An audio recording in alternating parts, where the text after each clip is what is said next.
Hi everyone, thanks for joining. We're just coming off of a live stream where we were able to show a few of these amazing face artifacts.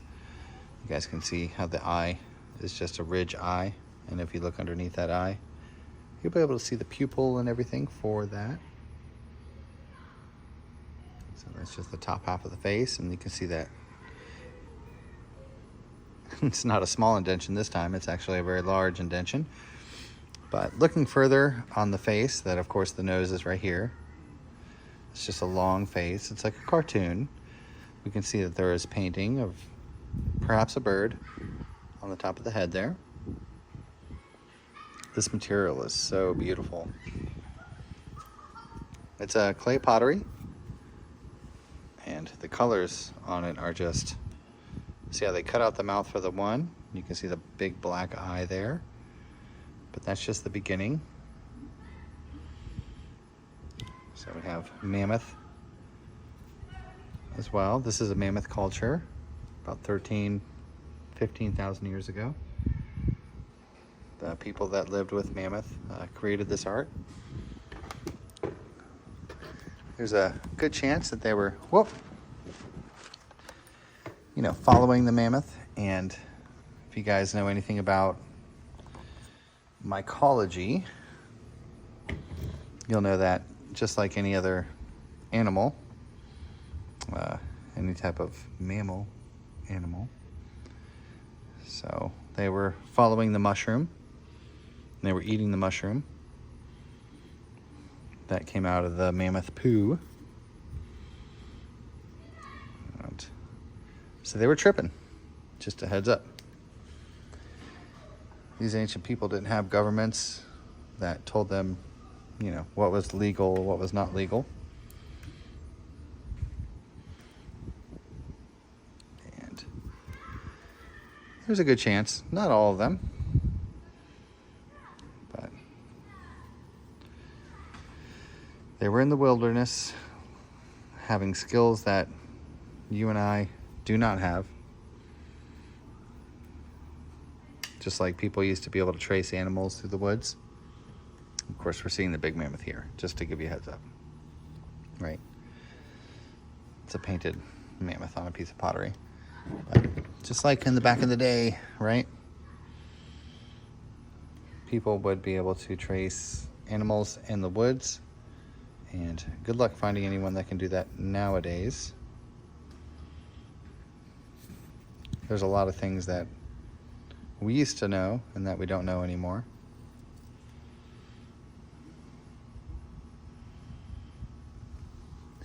It's all about awareness, perception. So you see this seemingly unsuspecting stone, just pottery, it's clay. And then as we tilt this to proportion the face correctly, we can see this circle eye up top, of course. But then we see this black eye in the middle here with the white center right here. So watch as I tilt this to create that image. That's what these ancient people did. So they have the one eye up here with the nose, and of course that little indentation for the lips. But then you can look at the other eye as well. This pottery has red, white, black paint on it. And to show you some of that, I'm going to go ahead and rinse this off just a little bit.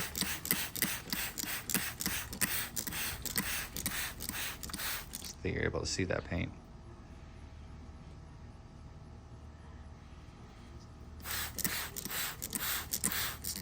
That might help to see some of the carvings and things as well.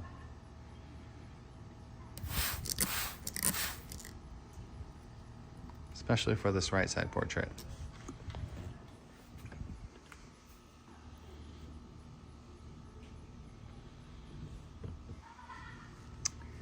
So an arrowhead, I can show you an arrowhead. The arrowhead of these people looks like this.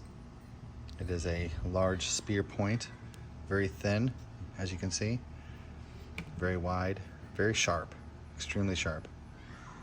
You can still cut steak with this. You can see how the tip is broken off so that it is no longer of use. And they did that on purpose with their ceremonial sites so that people didn't just ravage them for their tools. What they taught instead was the knowledge of how to make these tools, how to survive in nature, and they were preparing their future generations to deal with, whatever might come up.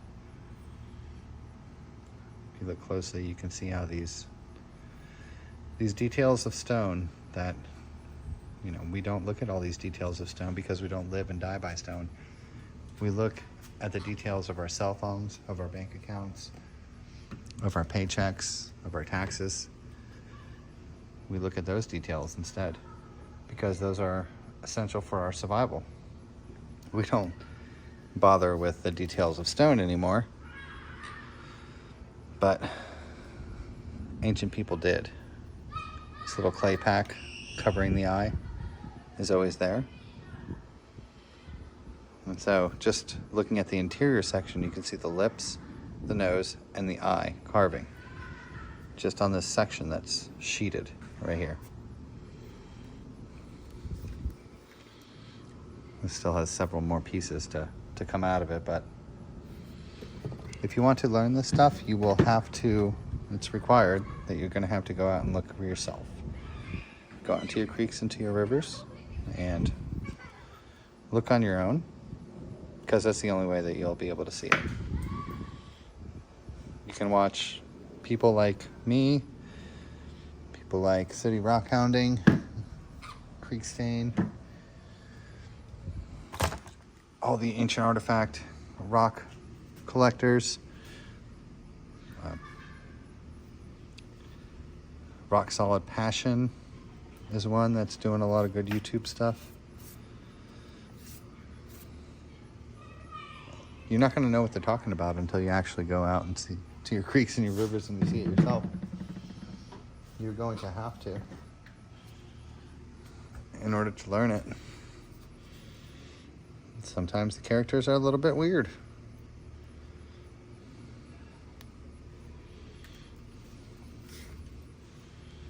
Sometimes they're a little creepy.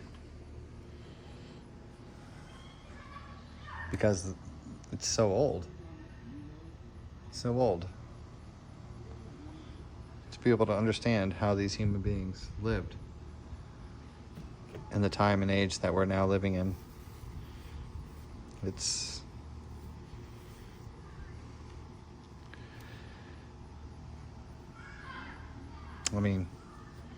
You can see for yourself, and you can kind of imagine what it's like to know about this stuff, to realize this art, and to still be living in this modern society. You can kind of imagine it. I'm gonna take a picture of that bird. How's that bird doing today? BC Buttercup's doing well. You gonna do a hop? So I put these perches up so that she can actually hop to each one. And then she hops over there. So it's about time for another, yes, Mrs. Hoppersons, you're very good hopper. It's about time for another cage rearrangement. But she doesn't spend a lot of time in her cage. The only time she ever, well, hello, yes ma'am. Are you saying hello? You are, but it's because you're best bird. That's the only reason. So she's showing you how she hops from one to the other. But cage organization is a huge thing. Making sure that your parrot is healthy, and 15 years with Buttercup now. She has another 15 to go. Yes, hello. You say hello very good. They say sun conures don't talk, and you say hello very proudly. Hello, that's right. Do you show us your footy? You gonna show us that footy? Oh, thank you. Thank you for showing me that footy. Oh, the other one too? She showed us both footies. She's showing us both footies today. How can you even show us both of them? You're just giving it all away. She's the best bird. She is. Well, hello. Yes, you get better and better at saying hello. You are the best helloers. She said, I can speak your language. Can you speak mine? Yes. And the buttercup. BC buttercup is best bird. And that's all there is to it. So here I wanted to show you how the mouth and the black eye is coming out. So we can put this kind of flat so you guys can see the way that it looks like that. It's probably a bird head with a flat crest, as always. Probably has different eyes, but we can see the spots there. But then as we tilt this, we can turn the art into the little image that it's intended to be. It's just like a little cartoon. You can see how the little black stripe there is for the mouth, the black dot for the eye. And then as we zoom out, you see the little person with a headdress. So some of this art is very cute with this big headdress here. And then of course on the left hand side we have this monstrous mammoth that's presented. So, you know, we flip around our cell phones, we scan through videos. Back in the day they had rocks to scan through, and that's what they did. We're not any different than those early people. It's just the media that the technology that we use is different.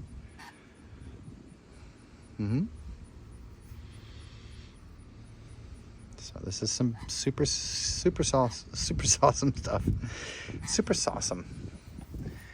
What's really interesting about this stuff that I would never ever expected is that there's Egyptian style motifs in some of this. So we have some larger pieces that we've had for a while. There's some mixture of stone and the clay ones out here. But it's super awesome stuff. It's, you know, who would have ever thought? Just looking at stones, looking at clay, looking at pottery would lead you to learning about other human beings that were living here in North America.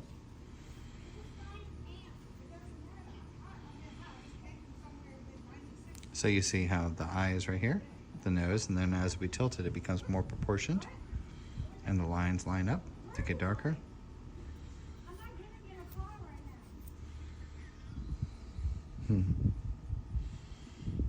So if you look closely, you'll be able to see the carving for the eye right here.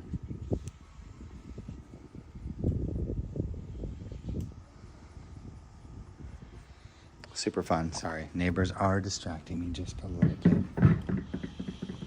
But wanted to kind of just go over a few of these that we went over on the live stream.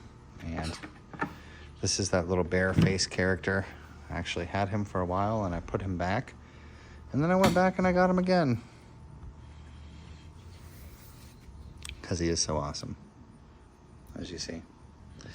And this does have a few more slabs on it that we could slab off. Let's go ahead and do this.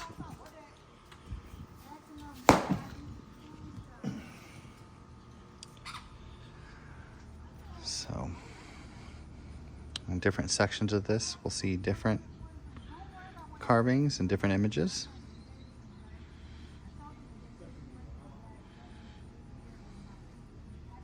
A lot of times it's a man and a woman. So we might have the man here with the big eye carving with the open mouth.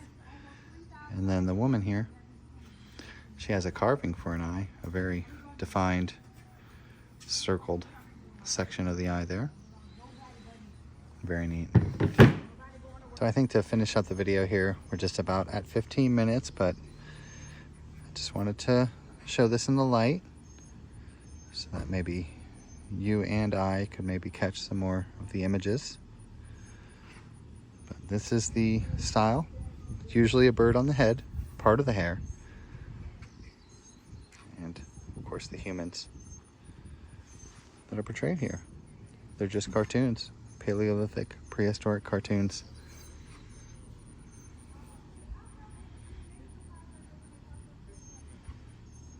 And every little edge, every little corner has these little silhouettes with a dugout mouth, the little carving for the eye. That's all it takes to create these. That's all it does. If they could do it, you can do it too. So if you guys are into it, I urge you guys to try to make some of this art It's part of our blood. It's part of who we are. And you can do it too. Most definitely. You can do it. I know there's been a few tries, but nothing as outstanding as this stuff, which is on purpose. It's kind of what they wanted. They wanted to impress you. They were really a bunch of show-offs who wanted to show you their culture. They wanted to show you how knowledgeable they were, because they knew that these were the only messages that they could ever give to you. These are it. And these are your ancestors. These aren't just Native Americans. This stuff is 12,000 plus years old. This stone history goes back 300,000 years. So, if you're alive today, your ancestors used these stone tools. And they created this art. That's what they did. No. You could say it's all BS. You could say, oh, well, these are all just fancy rocks or something. But we have 3 years of research showing these squirrel girls. In what other place do you ever find stones that have black, yellow, purple, orange? Where else does that ever happen? Where has that ever happened in the past? The truth of the matter is, they don't want you to know, because they want to keep on making their money. They don't want to halter any type of, or stop any type of construction. They want to destroy as much of our natural environment as they possibly can, so they can continue to make a couple bucks. That's the root of it. That's the meat of it. So, be safe. Don't end up on the government watch list. Talk to you soon.